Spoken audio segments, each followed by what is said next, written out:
So now I'll go into the concept called convection resistance. It is convection resistance. What is this convection resistance? We should see. See.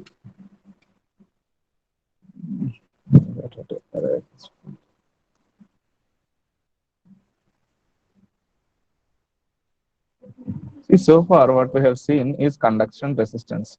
R is equal to L by Ka we have written. This is conduction resistance only. Okay. Now, what I'll do is I'll write Q is equal to HA delta T. What is this HA delta T? This is convection resistance. Sorry, this is convection. Convection formula, convection mathematical expression, Newton's law of cooling, mathematical expression. Q is equal to HA delta T. So this is what I have. Now, if I want to get the convection resistance out of this, what I should do as per my resistance concept, resistance is equal to delta T by Q. Now what I'll do is, I will convert this particular thing into delta T by Q. So that on the other side, what I get is 1 by HA. So what is the convection resistance now? Somebody tell me. So these two will imply that the convection resistance will be equal to the convection resistance will be equal to 1 by HA. This is the formula. Okay. So far what you have seen here is a conduction resistance. Now we are taking a concept called as convection resistance. When this convection resistance will be useful means if you have a case something like this, you have a wall, okay, on wall you don't have wall temperature, you have the temperature of the atmosphere, okay, let us say it is 15 degrees centigrade, and here you don't have the temperature of the wall, you have the temperature of the atmosphere T infinity 2. So if this is the case, what will be my resistance? Okay, I will have first the convection resistance. First I'll have convection resistance, then I'll have conduction resistance due to the wall, and again convection resistance on the other side of the wall. So this is a one side of the wall, this is second side of the wall. So what I get from this is R convection R convection 1 is equal to 1 by H1A, whereas this is the H value on this side. And then R, see, many of you are posting your roll numbers in chat box. Please don't post that. That is not required now. L bug Ka is R conduction.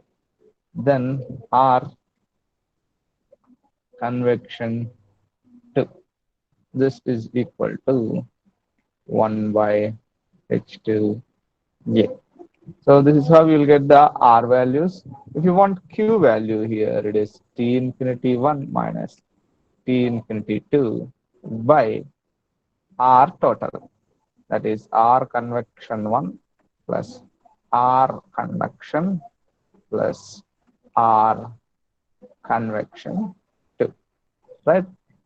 So if I take this temperature as T1, this temperature as T2, here you will have T infinity 1, here you will have T, so no, sorry, this T1, this is T2, and this side what you have is T infinity 2. So using this resistance circuit, what you have written is T infinity 1 minus T infinity 2 by the sum of all resistance you have taken. The same way, what you can write is for each resistance, you can write it now. T infinity 1 minus T1 if I write, it is R convection 1 in the denominator. Only one resistance you will have here. If I take these two, T1 minus T2, in between, what happened? In between T1 and T2, you have only R conduction. So it is like this. And then if I take T3, T2 minus T infinity 2, in the denominator, what I have is R convection 2. So this is one way of writing it. The same thing I can write in terms of two things. That is T infinity 1 minus T2, sum of these two. T1 minus T infinity 2, sum of these two. So to get that, what I have is T infinity 1 minus T2 by sum of these two. R convection 1 plus R conduction. So if I take T1 minus T infinity 2, T1 minus T infinity 2 will give you the sum of R conduction and R convection 2. So this is similar concept like you have seen for your conduction resistance. Here also you're seeing it for the convection resistance also. So somebody tell me the unit of this convection resistance. It is Kelvin per watt. The same as at the unit of your conduction resistance. It is the thermal resistance simply. Only you are expressing whether it is in conduction case or in convection case. That is the difference, right? So, so that's all for this particular problem. We will this particular concept. We will move to a problem. Let us solve a problem. I think yeah, this is the problem.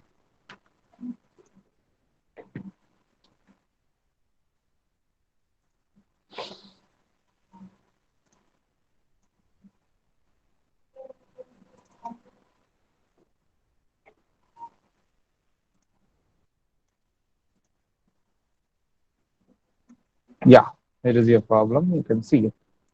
See here what he has given you. He has given you a 8 meter, 8 point, sorry, 0.8 meter high and 1.5 meter wide. So there is a glass window. There is a glass window. So to represent that glass window, I'm taking the wall. Okay, it's like your one-dimensional wall. This should be straight. Let me carefully draw it. Yeah, it's better now. Now, this is a glass window section that I have taken here. And the height of this is given as 1.5 meter. So the height of this window is given as 1.5 meters. So from this view, you can only see this. If you want, you know, this wideness of the wideness of glass is seen in this view. So this wideness is given as 8 meters. Okay, so that's how your glass is. Anyways, let me draw the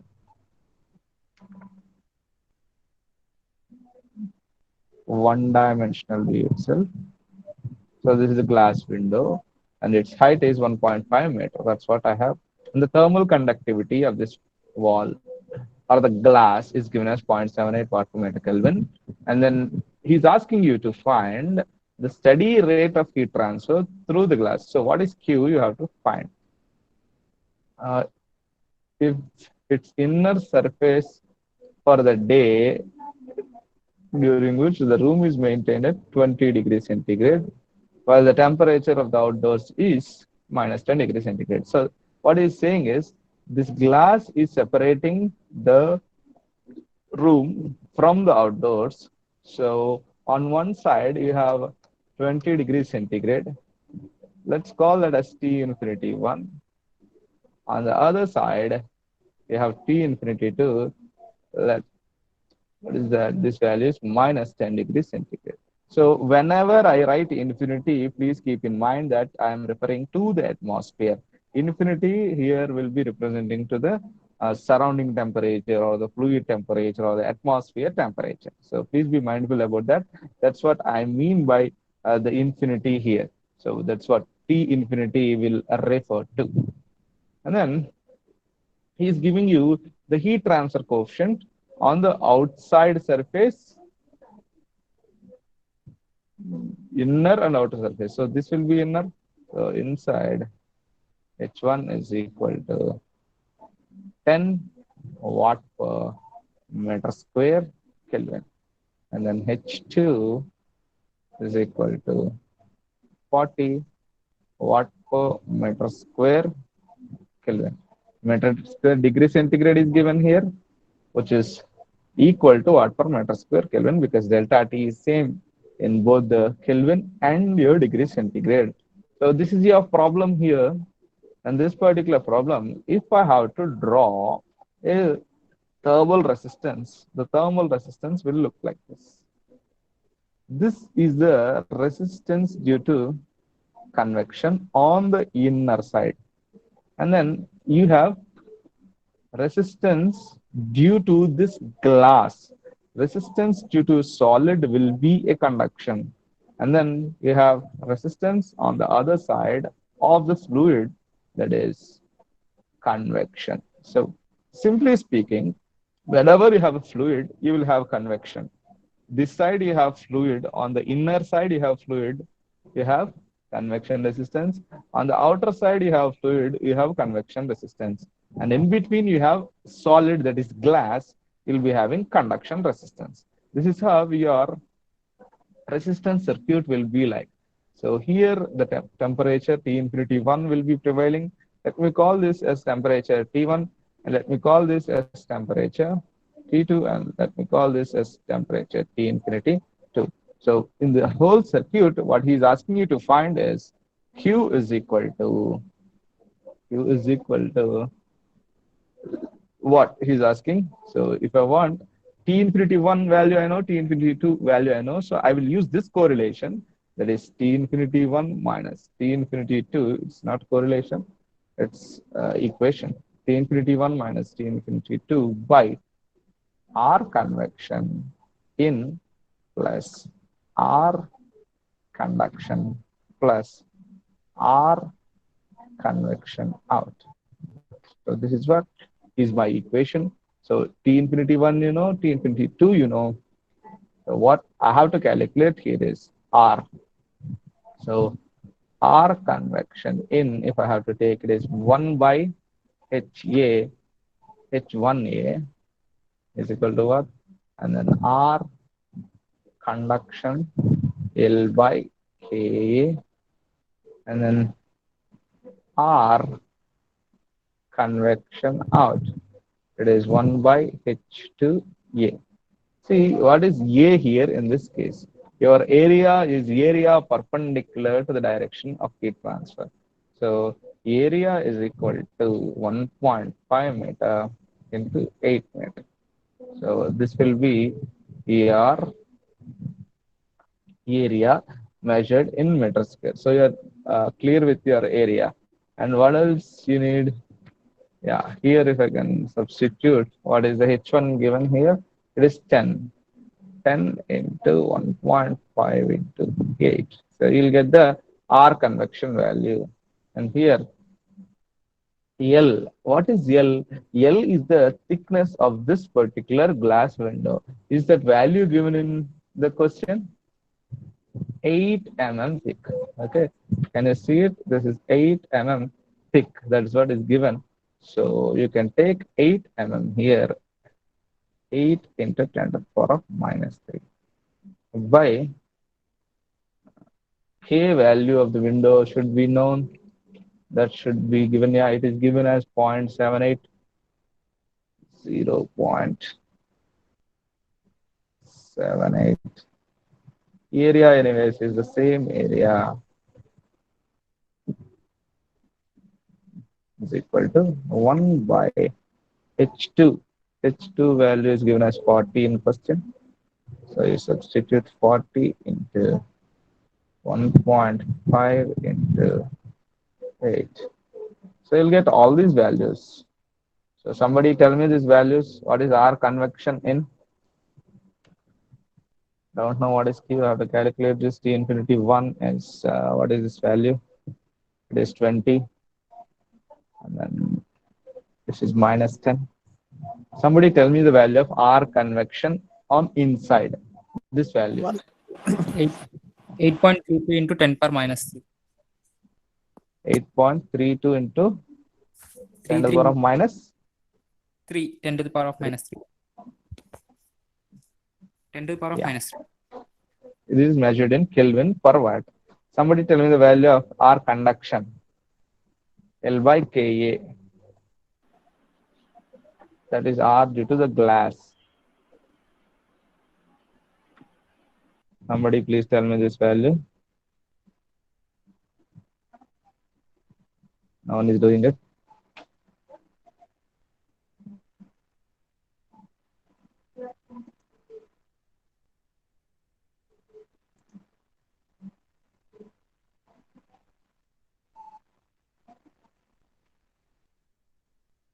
R conduction L by Ka. It is 8.54 into 10 to the power of minus 4. 10 to the power of minus 4. Good. Oh, So what is the value of R convection on the outside? R convection 2.083 into 10 to the power of minus 3.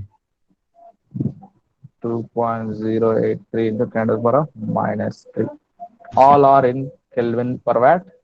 So you simply substitute and tell me what is the value of Q. If you do that, you'll get this Q in watts. What is the Q value in watts?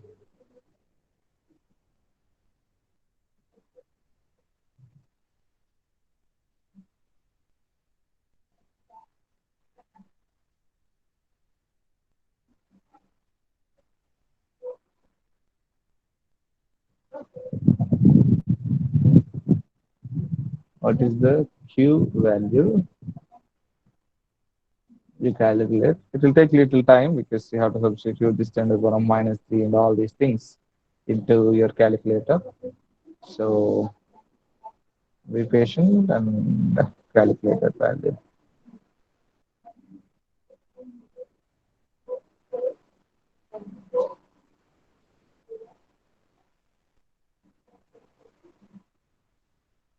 Yeah, you want little more time?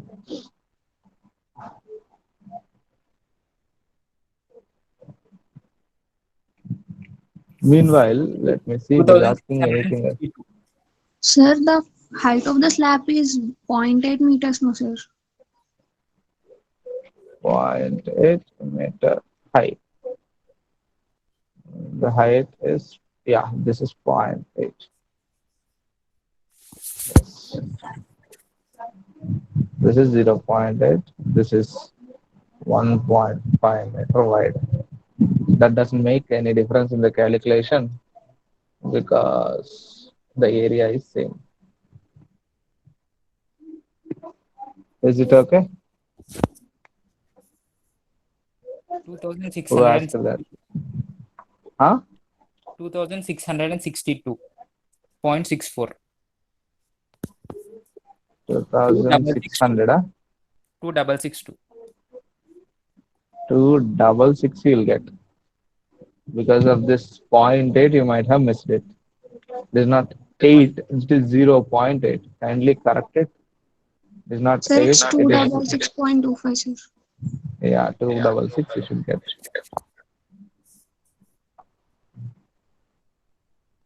It is 0.8 actually. It's not 8, 0.8. Kindly correct this. That's good. This should be 10 to the power of minus 2, I guess. This should be minus 3. Yeah, it should be like this.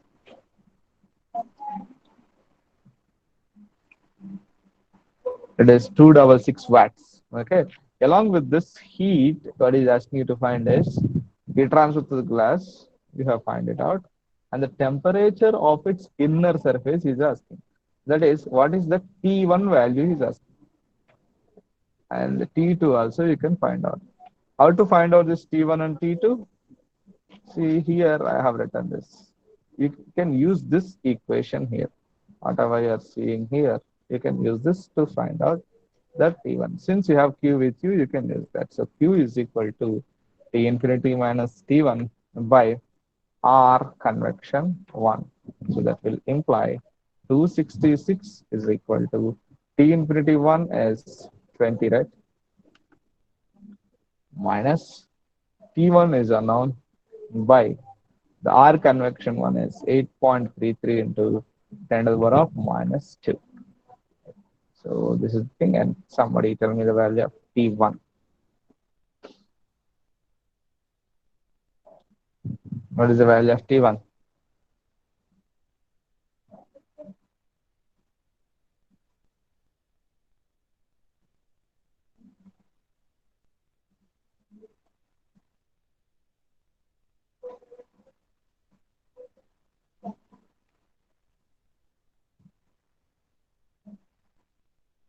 What is the T1 value?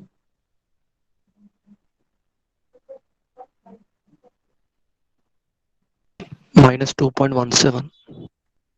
Minus 2.17 degrees centigrade. Okay. See, this is what T1 is. We can also calculate T2. So T2 minus T infinity 2 by R convection 2. This will imply 266 equal to T2 minus T infinity 2 is minus 10 by the value of R convection 2 is 2.083 to 10 to the power of minus 2. 2.083 into 10 to the power of minus 2. See, you can get the value of T2 out of this. Tell me this value also.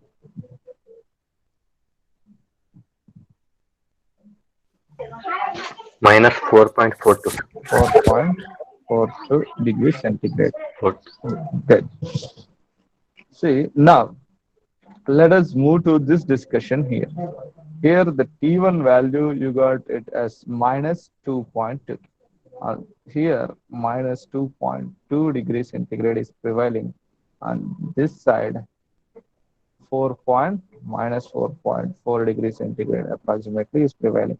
See, if this is the case, inside whatever the atmosphere temperature is 20 degrees centigrade, even if it is 20 degrees centigrade atmosphere temperature, the temperature that is prevailing on the glass is minus 2.2 degrees centigrade.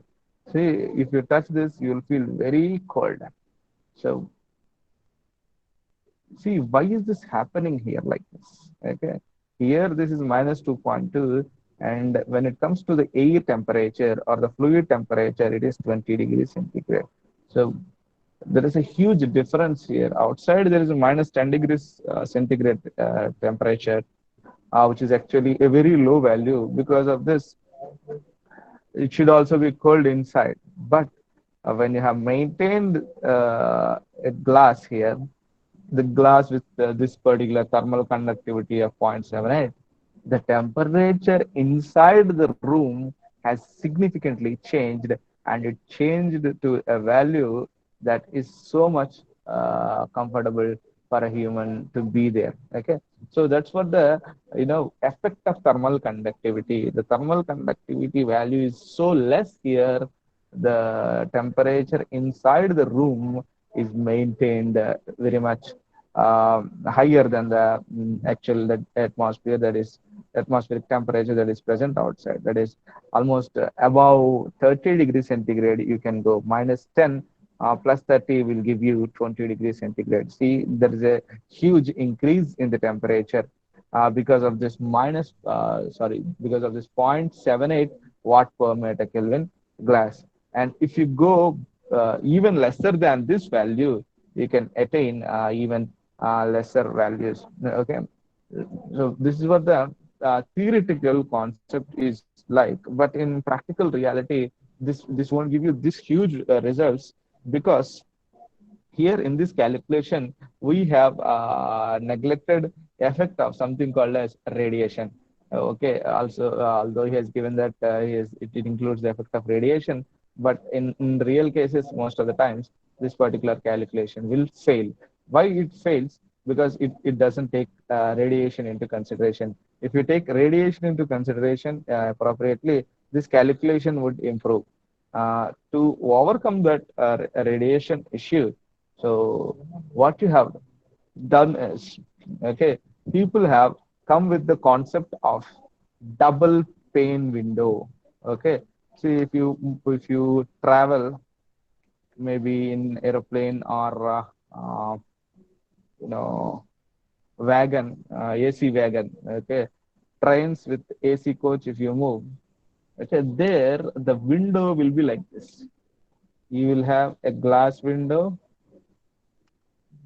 and then this glass window is actually having two glasses. Okay, glass on inside, glass on outside, and in between these two, you will trap something called as air. Okay, when you trap this air, no, this air has the ability of even lesser thermal conductivity. That's why whatever the heat transfer that will happen from one side to the other side will drop down drastically. When it drops down drastically, uh, there will be huge, huge decrease in the temperature, or whatever the temperature that you are maintaining on one side will not go to the other side of the atmosphere. That is, inside you are maintaining maybe say 25 degrees centigrade in your AC coach, and on the outside it is 40 degrees centigrade, because the insulation is so good here. See, the good thing with air is it can have very less thermal conductivity. It can have the thermal conductivity in the order of 0.0008, like that. Okay, watt per meter Kelvin. This is very less thermal conductivity, but you cannot keep the air just like that.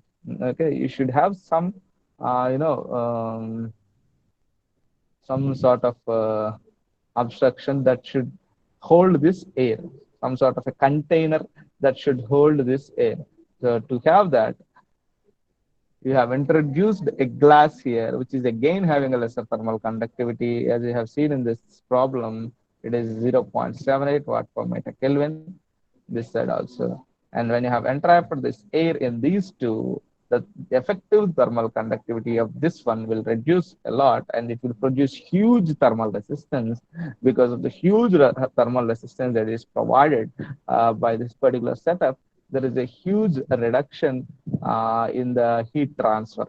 When the heat transfer reduces, whatever the temperature that is there inside your AC coach will be maintained.